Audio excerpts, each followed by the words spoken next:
Hola, ¿qué tal? Mi nombre es Jesús y el día de hoy les voy a hablar acerca de una enfermedad que cada vez es más común en México, la obesidad.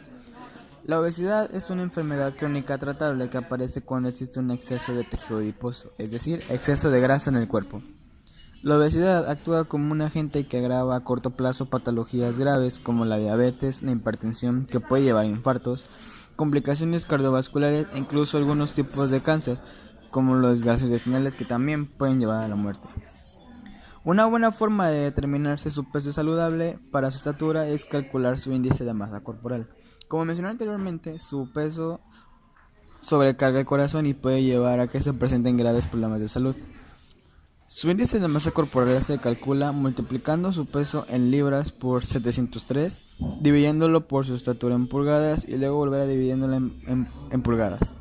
También existen muchas calculadoras en internet que le ayudarán a calcular su índice de masa corporal. Ahora le mencionaré las medidas diciendo si está súper saludable o no.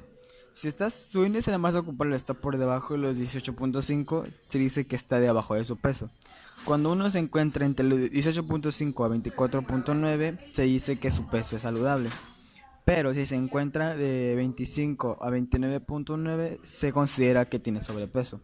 Mientras que si está de 30 a 39.9, se dice que es obeso. Si su índice de masa corporal sobrepasa los 40, se quiere decir que su obesidad es extrema de alto riesgo. Tener una dieta saludable ayuda a reducir el colesterol, a combatir el sobrepeso y infecciones a la salud. Para que el cuerpo funcione necesariamente necesita energía. Los micronutrientes proporcionan energía.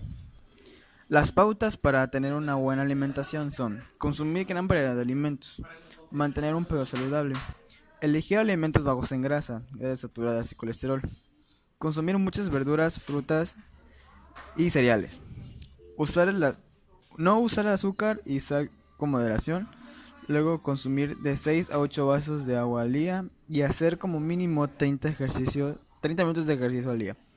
También se recomienda hacer lo que son 5 comidas, lo cual quiere decir repartir las comidas entre el desayuno, colación, comida, colación y la cena. Me despido recordándoles que llevando una vida más saludable podemos prevenir muchas enfermedades, pero principalmente la obesidad. Hasta luego.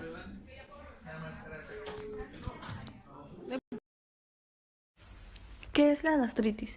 La gastritis es una inflamación de la mucosa gástrica, que es la capa de células que reviste el estómago por dentro, protegiéndolo de la acidez de los jugos gástricos.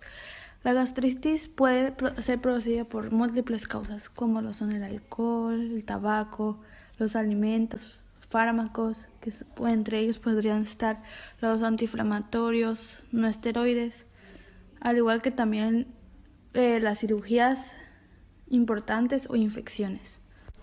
Bueno, lo que afecta a la gastritis es que inflama el revestimiento del estómago.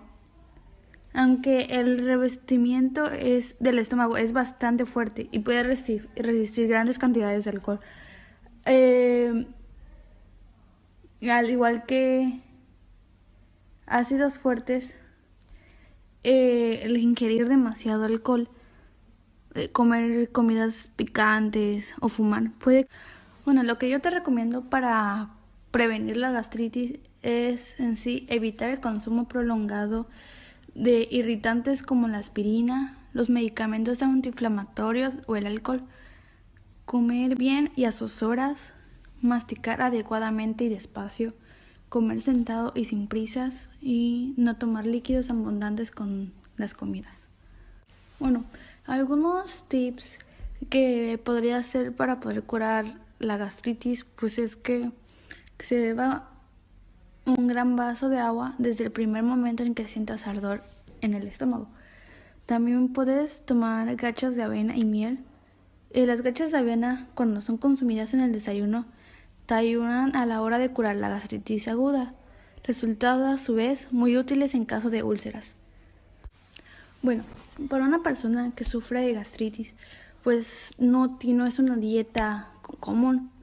En general, las personas que sufren de gastritis deberían comer alimentos que es como la pasta, el arroz, el pan blanco, verduras cocidas, y sin piel, la patata, frutas cocidas, carnes magras, pescados, claras de huevo, productos lácteos, desnatados, agua y bebidas sin cafeína. Los alimentos deben ser hervidos al horno, a la plancha o al grill, evitando las frituras. Bueno, la gastritis es dividida en dos, la aguda y la crónica. La aguda se divide en dos, la gastritis aguda no específica y la gastritis aguda infecciosa. La gastritis aguda no específica habla sobre el daño a la mucosa gástrica, causada por diversos factores.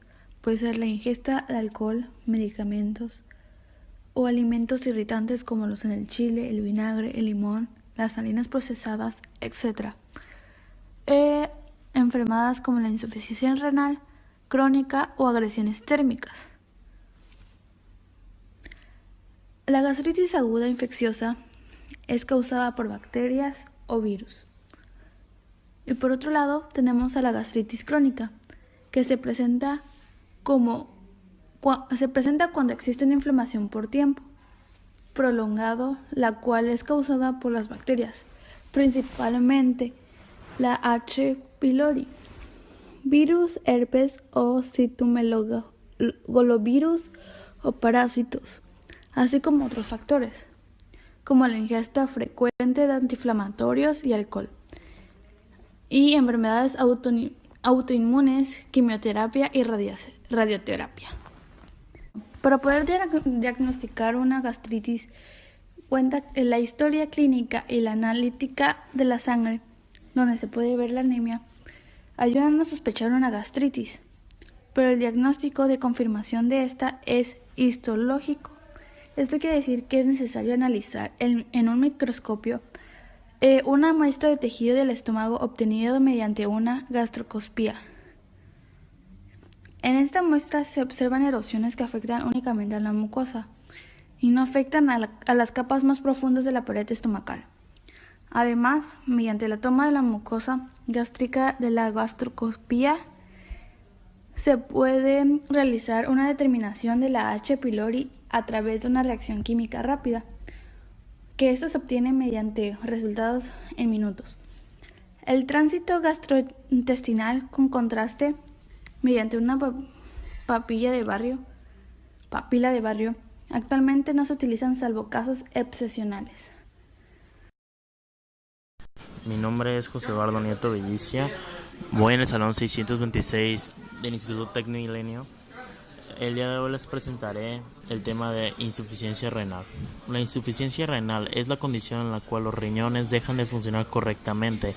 Filosóficamente, la insuficiencia renal se describe como una disminución en la filtración de la sangre, tasa de filtración glomerular. Clínicamente, esto se manifiesta en una creatinina del suero elevado. La insuficiencia renal aguda es, como su nombre implica, una pérdida rápidamente progresiva de la función renal, generalmente caracterizada por la disminución de la orina, como menos de 400 mililitros por día en adultos y menor de 0,5 mililitros en niños, o menos de 1 mililitro en infantes. La insuficiencia renal crónica es la condición que se produce por el daño permanente e irreversible de la función de los riñones secundarios o cualquier causa a nivel mundial. Las causas más frecuentes de enfermedad renal crónica son la diabetes, la hipertensión, las enfermedades obstructivas de la vía urinaria, etc. Puede ser la complicación de una gran cantidad de enfermedades del riñón, tales como nefropatía, poriga, enfermedades inflamatorias de los riñones, etc. Mi nombre es Dira Valeria Zamudio Cortázar y yo les vengo a exponer el tema sobre las lesiones deportivas. Para comenzar, debemos establecer que para que el músculo se contraiga es necesario un impulso, el cual es desencadenado por una motoneurona. Este impulso depende de la actividad que se va a realizar, es decir, si el impulso va a ser menor o mayor. Esto depende a la frecuencia de estimulación. La unidad motora se encuentra formada por una neurona y fibras musculares. Al momento de activarse esta unidad ocurren 3 procesos. El primero, periodo de latencia, el tiempo que tarda el impulso a través del nervio hasta la unión neuromuscular. Este proceso tarda 2 milisegundos. El periodo de contracción, que es el segundo, momento en que se moviliza la actina y la miosina. Y tercero, y por último, periodo de relajación. La actina y la miosina vuelven a sus lugares mientras que la fibra se relaja. Este proceso, junto con el anterior, tardan de 10 a 100 milisegundos. El reclutamiento de unidades motoras es el proceso mediante el cual aumenta el número de unidades motoras activas. Estas unidades se clasifican en unidades motoras tipo 1 y tipo 2. Después tenemos los tipos de contracciones, que es la isotónica, que es la tensión constante y la longitud varía. Luego está la isométrica, que genera tensión pero la longitud no cambia. Se utiliza para mantener la postura y sostener objetos. En cambio, la isotónica se utiliza para movilizar el cuerpo y mover objetos. También existe la contracción isométrica, donde hay contracción muscular pero sin movimiento, la contracción concéntrica, donde el músculo se acorta, y la contracción excéntrica, el músculo se alarga. Bueno, una vez explicado con claridad todo lo anterior, podemos empezar con los tipos de lesiones que puede sufrir el cuerpo. Estas lesiones se pueden dividir en lesiones agudas, las cuales ocurren en los accidentes. Este tipo de lesiones se encuentran en las fracturas, que es la pérdida de continuidad ósea.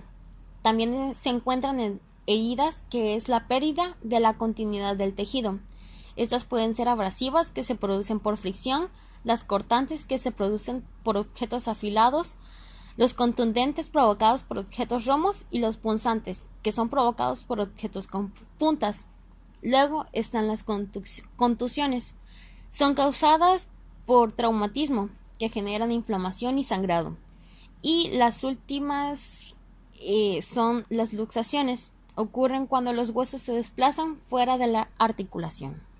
El segundo tipo de lesión son las crónicas o por sobrecarga. Se presentan por la repetición de movimientos y las lesiones se desarrollan durante periodos prolongados. Se pueden observar en los huesos con fisuras, en los tendones con inflamación o en el cartílago. Otras heridas pueden ser los esguinces, que ocurre cuando los tendones son formados y se rompen o disfenden. Luego está la distensión, cuando el músculo es sometido a un estiramiento muy exagerado. Ahora tendremos un apartado sobre los fármacos que utilizan los deportistas. Existen diversas sustancias, ya sean naturales o sintéticas, que son utilizadas por estos para mejorar su rendimiento, aunque existen algunas que están prohibidas. Comenzamos con los estimulantes.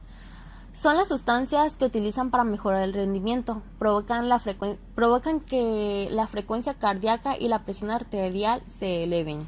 Esto hace que los deportistas puedan esforzarse más allá de lo normal. Algunos estimulantes que son prohibidos para los deportistas son las anfetaminas, metanfetaminas y la efedrina. Luego están los narcóticos, que son las sustancias que quitan el dolor y producen sensación de euforia y omnipotencia. Los narcóticos que se encuentran prohibidos es la morfina, buprenorfina, oxicodona y petirina. Continuamos con los esteroides anabólicos, que se utilizan para incrementar la masa muscular, aunque estos pueden presentar efectos colaterales. Por ejemplo, en los hombres disminuye el líbido y la producción de espermatozoides, tienen problemas en el corazón, hígado, mientras que las mujeres presentan el crecimiento de vello en la cara y el tórax. Su voz cambia un poco, se vuelve más grave y los músculos del mentón crecen. Por eso la testosterona, androstenediona y metiltestosterona se encuentran prohibidos. Luego se encuentra la eritropoyetina. EPO, que es una hormona que se produce en el riñón y se encarga de estimular la producción de eritrocitos, por lo que mejora el transporte del oxígeno a todos los órganos del cuerpo. Aunque un efecto colateral es que incrementa el riesgo de producción de infartos o embolias.